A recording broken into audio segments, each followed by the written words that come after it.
অন্ধ গোকুল কিংবা শিয়াল টিয়াল হবে বোধ হয়। কি খেতে যে এরা আসে বোঝা দেয়। বুড়ো হয়ে আরো শীত বেড়েছে। আগে একখানা কম্বলে কেমন দিব্যি চলে যেত। এ কম্বলখানা হয়েছে অনেক কালের পুরনো। এর আগের বার চৌকি জেল থেকে এনেছিল, সে কি আর আজকের কথা?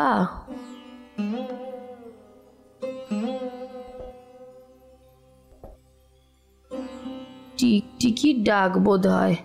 হাতি পাকে পড়লে তখন ব্যাঙেও লাথি মারে। টিকটিকিটাও খুনসুরি করতে আরম্ভ করেছে মজা দেখাবার জন্য। কর কর করে নে। ইনি হলেন ডাকাতের মা। আগে ছিল ডাকাতের বউ। সখীর বাপ মরে যাওয়ার পর থেকে পরিচয় হলো ডাকাতের মা বলে। তাই তিনি খুব সজাগভাবেই ঘুমতো, কারণ রাত বিরেতে কখন দরজায় টোকা পড়বে তার কি ঠিক আছে। টকটক করে দুটো টোকার শব্দ থেমে থেমে 3 বার হলে বুঝতে হবে দলের লোকে টাকা দিতে এসেছে। 3 বারের পর আরও একবার হলে বুঝতে হবে যে সৌখী নিজে বাড়ি ফিরল।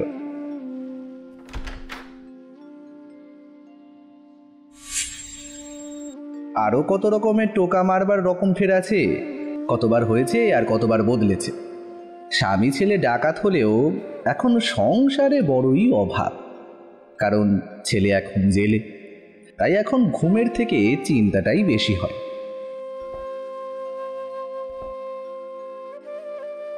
না, তাহলে টিকটিকি না তো, আওয়াজটা ক্ষণক্ষণে। টিনের কপাটের ওপর টোকা মারবার শব্দ। বুড়ি উঠে বসে। ঘর গরম রাখার জন্য সে আগুন করেছিল মেঝেতে। সেটা কখন নিভে গিয়েছে, কিন্তু তার ধোঁয়া ঘরের অন্ধকারকে আরো জমাট করে তুলেছে। এতদিনে কি তাহলে ওই দলের হতভাগাগুলোর মনে পড়েছে সৌখীর মায়ের কথা? আবার দরজায় দুটো টোকা পড়ল। না, আর সন্দেহ নেই। অনেক দিনের অনভ্যাসের পর এই সামান্য ব্যাপারটা বুড়ির মনের মধ্যে একটু উত্তেজনা এনেছে। তবু বলা যায় না কে না কে। এই কথা বলে সৌখীর মা আস্তে আস্তে উঠে দরজার পাশে গিয়ে দাঁড়ায়। বন্ধ কপাটের ফাঁক দিয়ে বাইরের লোকটাকে দেখবার চেষ্টা করবে। লোকটাও বোধহয় কপাটের ফাঁক দিয়ে ভেতরে দেখবার চেষ্টা করছে। বাইরেও ঘুটঘুটে অন্ধকার, কিচ্ছু দেখা যায় না। বিড়ির গন্ধ নাকে আসছে। আবার টোকা পড়ল দুটো, এবার একেবারে কানের কাছে। এ টোকা পড়বার কথা ছিল না তো। অবাক কাণ্ড। তাহলে তো লোকটা টাকা দিতে আসেনি, পুলিশের লোক টোক নয় তো। টোকা মারবার নিয়ম কানুনগুলো হয়তো ভালো জানে না। সৌখীর ছাড়া পাওয়ার যে এখনো বহু দেরি। নিশ্চয়ই পুলিশের লোকই হবে। তবে তুমি যেই হও, টাকা দিলে নিশ্চয়ই নিয়ে নেব। তারপর অন্য কথা। কথা বলতে হবে সাবধানে। দলের কারোর নাম ধাম না আবার মুখ থেকে অজান্তে বেরিয়ে পড়ে। এইসব 7-5 ভাবতে ভাবতে হঠাৎ মনে পড়ল হুড়কো খুলবার আগে 10 বার নিঃশ্বাস ফেলবার কথা। মানসিক উত্তেজনায় নিঃশ্বাস পড়ছেই না, গুনবে কি? বুকের মধ্যে ধরাস ধরাস করছে। বুড়ি তাড়াতাড়ি 10 বার নিঃশ্বাস ফেলে নিয়ম রক্ষা করে নিল। দরজা খুলে সম্মুখে এক লম্বা চওড়া লোকে দেখে ডাকাতের মায়েরও গা ছমছম করে।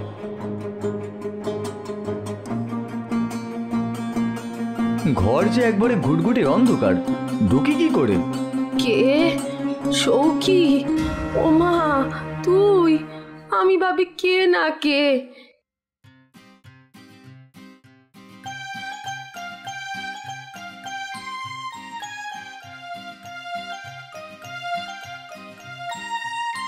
এ ছেলে বুড়ো হয়েও সেই একই রকমই থেকে গেল। জেল থেকে ছাড়া পেয়ে এসছিস, কোথায় বুক ফুলিয়ে পাড়া জাগিয়ে আসবি, তা না করে দরজায় টোকা মেরে এতক্ষণ মায়ের সাথে খুনছুটি হচ্ছিল। লাট সাহেব জেল দেখতে গিয়েছিল, আমার কাজ দেখে খুশি হয়ে ছেড়ে দেওয়ার হুকুম দিয়ে দিল।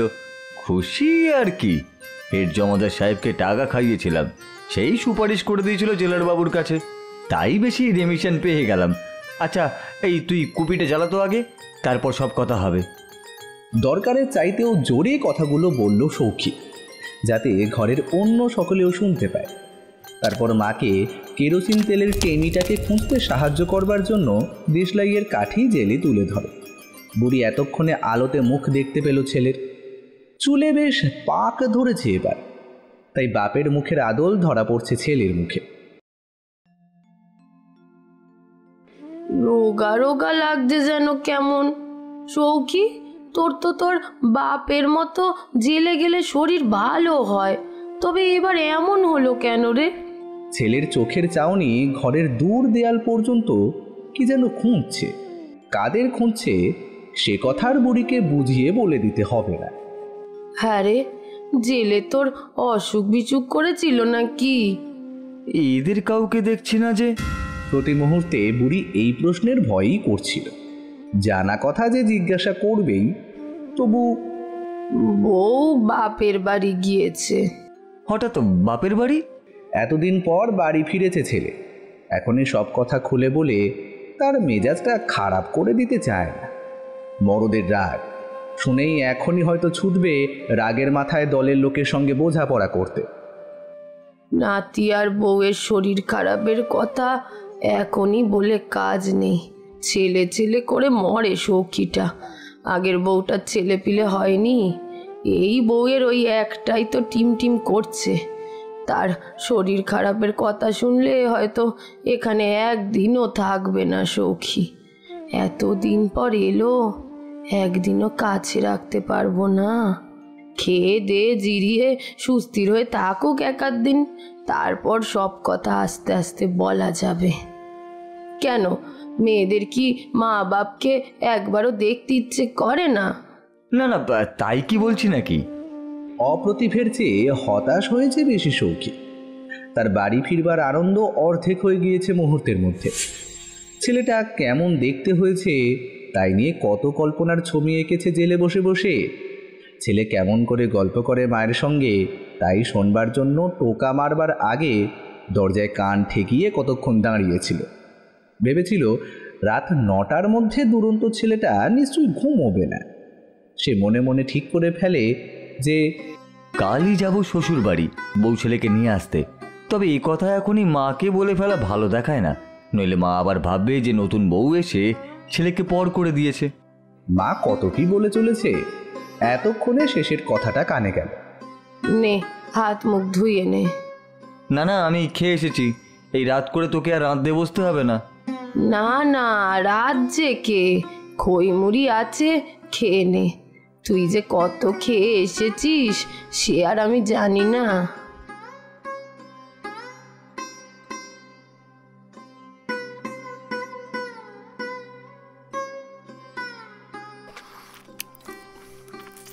ব্যবসার পুঁজি খইমুড়িগুলো শেষ করে শোয়ার সময় তার হঠাৎ নজর গেল মার গায়ের ছেঁড়া কম্বলখানার দিকে। তখন সে বলে, ওখানে আমাকে দে দেখিনি। আপত্তি ঠেলে সৌখী নিজের গায়ের নতুন কম্বলখানা মায়ের গায়ে জড়িয়ে দিল। নতুন কম্বল মুড়ি দিয়ে শুয়েও বুড়ির ঘুম আর আসতে চায় না। পা কিছুতেই গরম হয় না। রাজ্যের দুশ্চিন্তায় মাথা গরম হয়ে উঠেছে। সৌখীর নাক ডাকানির একঘেয়ে শব্দ কানে আসছে। এতদিন পর ছেলে বাড়ি এলো, কোথায় নিশ্চিন্ত হবে তা নয়, সৌখীকে কি খেতে দেবে কাল সকালে সেই হয়েছে বুড়ির মস্ত ভাবনা।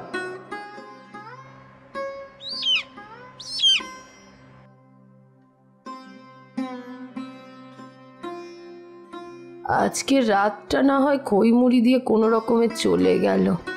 যদি বলতো দুটি ভাত খেতে ইচ্ছে করছে, তাহলেই আর কোনো উপায় ছিল না। আলু চচ্চড়ি খেতে কি ভালোই বাসে সৌখীটা, কতকাল হয়তো জেলে খেতে পাইনি। আলু, চাল, সর্ষের তেল সবই তো কিনতে হবে, অত পয়সা পাবো কোথায়? ভোরে উঠেই কি আর ছেলেকে বলা যায় যে আগে পয়সা জোগাড় করে আন, তবেই রেঁধে দেব?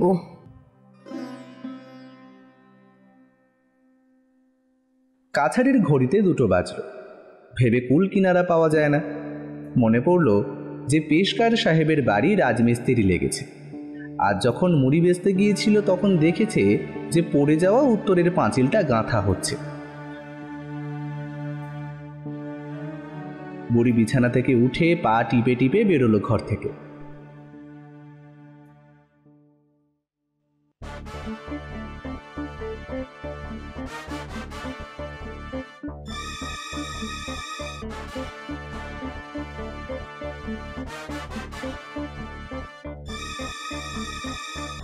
মাতাদিন পেশকারের বাড়ি খুব বেশি দূরে নয়।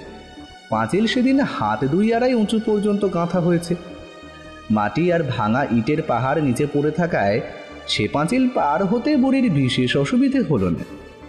বাড়ি নিশুতি, অন্ধকারে কি কোথায় আছে তা ঠাহর করা শক্ত। বারান্দায় দোরগোড়ায় গুছিয়ে রাখা রয়েছে পেশকার সাহেবের খড়ম জোড়া আর জল ভরা ঘটি।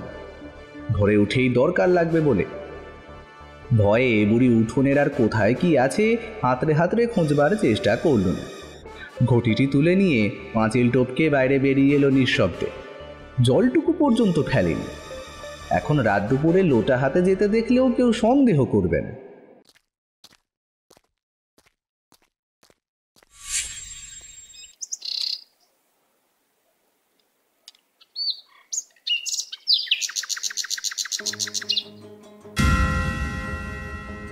হুলুস্থুলু পড়ে গেল তার বাড়িতে সকালবেলায়। খোকার মা নাকে কেঁদে স্বামীকে মনে করিয়ে দিলেন, লোটা হলো বাড়ির লক্ষ্মী, এখনই আর একটা কিনে আনা দরকার ওই বাড়ির লক্ষ্মীটি ফিরিয়ে আনতে হলে। কর্তার মেজাজ তখন তিরিক্ষি হয়ে আছে চোরের উপর রাগে। এখন বাজে বকো না। আইনের ধারায় স্পষ্ট লেখা আছে যে চুরির খবর পুলিশকে না দিলে জেল পর্যন্ত হতে পারে। সে খবরটা রাখো। আইনের আরও অনেক ঝাঁঝালো কথা খোকার মাকে শোনাতে শোনাতে বাড়ি থেকে বার হয়ে গেলেন থানায় খবর দেওয়ার জন্য।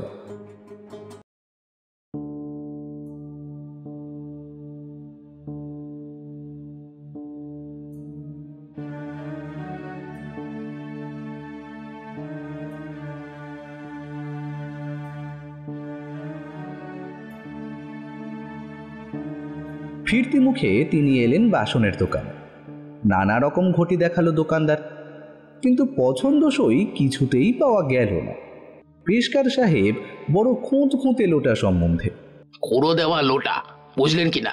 এই এই এত এত বড় সাইজের, মুখ হওয়া চাই বেশ ফাদালো গোছের, যাতে বেশ হৃষ্টপুষ্ট মেয়ে মানুষের এতখানি মোটা রূপোর কাকন সুত্ত হাত অনায়াসে ঢোকানো যায় ভিতরটা মাজবার জন্য। এত সব চাহিদা দেখে দোকানদার শেষকালে হাল ছেড়ে দিয়ে জিজ্ঞেস করে, পুরনো হলে চলবে?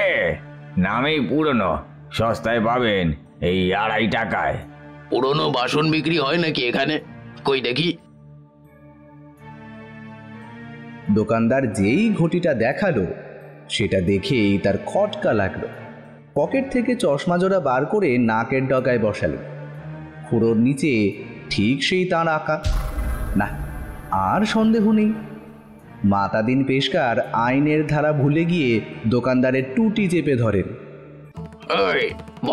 বল এই লোটা কোত্থেকে পেলি? কোত্থেকে পেলি? দিনে করিস দোকানদারি আর রাতে বার হয় শীত কাটি নিয়ে। একেবারে হই হই রই রই কাণ্ড। দোকানে লোক জড়ো হয়ে গেল। দোকানদার বলে, আমি চুরি করিনি। এই ঘটি নগদ 14 আনা পয়সা গুনে শৌখির মায়ের কাছ থেকে আমি কিনেছি। এই মাত্র কিনলাম, এই কিছুক্ষণ আগেই। 14 আনা এই ঘটি পাওয়া যায়? পাওয়া যায়? চোরাই মাল জেনে তারপরই তো কিনেছিস। চোরাই মাল ডাকবার ফৌজদারি ধারাটা কি জানিস সেটা? পেশকার সাহেব থানায় পাঠিয়ে দিলেন একজন ছোকরাকে দারোগাকে ডেকে আনবার জন্য। চোর ধরা পড়বার পর দারোগা সাহেবের কাজে আর ঢিলে মিলে। তখনই সাইকেলে এসে হাজির।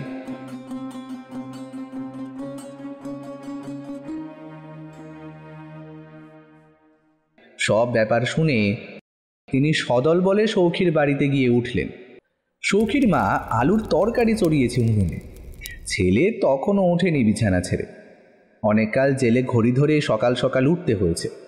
নতুন পাওয়া স্বাধীনতা উপভোগ করবার জন্য সখী মনে মনে ঠিক করেছে যে বেলা 12টার আগে সে কিছুতেই আজ বিছানা ছেড়ে উঠবেন। দারোগা পুলিশ দেখে বুড়ির বুক কেঁপে ওঠে। পুলিশ দেখে ভয় পাওয়ার লোক তো সে নয়, কিন্তু আজ যে অন্য ব্যাপার। মাতাদিন পেশকার আর বাসনওয়ালা যে পুলিশের সঙ্গে রয়েছে। লজ্জায় সৌখীর মা অভিযোগ অস্বীকার করতে পর্যন্ত ভুলে গিয়েছে। দারোগা সাহেব জিজ্ঞেস করলেন তাকে, এই, তুই এই লোটা আজ বাজারে বাসনের দোকানে 14 আনায় বিক্রি করেছিস? কোনো জবাব বেরোলো না বুড়ির মুখ দিয়ে। শুধু একবার ছেলের দিকে তাকিয়ে সে মাথা হেঁট করে নিল। এতক্ষণে সৌখী ব্যাপারটা বোঝে। 14 আনা পয়সার জন্য মা শেষকালে একটা ঘটি চুরি করলো? কেন মা তাকে বলল না? এতদিন তার ডিউটি ছিল জেলখানার গুদামে।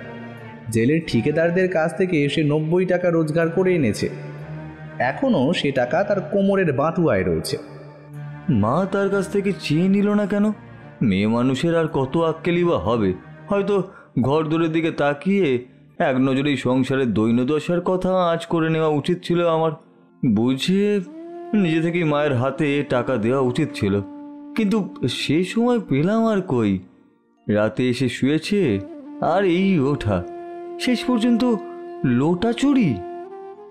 এই বুড়ি, এই, আমার কথার উত্তর দিচ্ছিস না কেন? হ্যাঁ, বল, জবাব দে। বুড়ি নির্বাক। দারোগা বাবুর প্রশ্ন কানে গেল কি না সে কথা বোঝাও যায় না তার মুখ দেখে। আর থাকতে পারল না সৌখী। দারোগা সাহেব, মেয়ে মানুষকে নিয়ে টানাটানি কেন করছেন বলেন দেখিনি? কাল রাতে আমি ঘটিটা চুরি করেছি। এত বেলা পর্যন্ত সৌখীদের ঘুমোতে দেখে তিনি আগেই বুঝেছিলেন। শুধু বুড়ির মুখ দিয়ে কথাটা বার করে নিতে চাচ্ছিলেন এতক্ষণ। এইবার সৌখীর মা ভেঙে পড়ল। ছেলের নামে কলক এনেছে সে। না না দারোগা সাহেব, সৌখী করেনি, ও আমি করেছি। আপনি ওকে গ্রেপ্তার করবেন না? আপনি আপনি আমাকে গ্রেপ্তার করুন। ও কিচ্ছু জানে না, ও যে ঘুমোচ্ছিল। ওকে ছেড়ে দিন দারোগা সাহেব, এখনো যে বউ ছেলের সঙ্গে দেখা হয়নি ওর। এই কথা বলতে বলতে দারোগা বাবুর পায়ের উপর মাথা কুটছে বুড়ি, কিন্তু তিনি বাসনওয়ালা কিংবা এই বুড়িটাকে নিয়ে মাথা ঘামাতে চান না। তার দরকার আসল অপরাধীকে নিয়ে।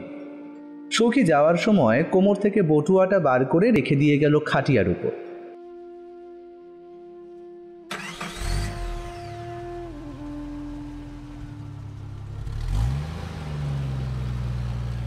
মা তখনও মেঝেতে পড়ে ডুকরে ডুকরে কাঁদছে। উনুনে চড়ানো আলুর তরকারির পোড়া গন্ধ সারা পাড়ায় ছড়িয়ে পড়েছে।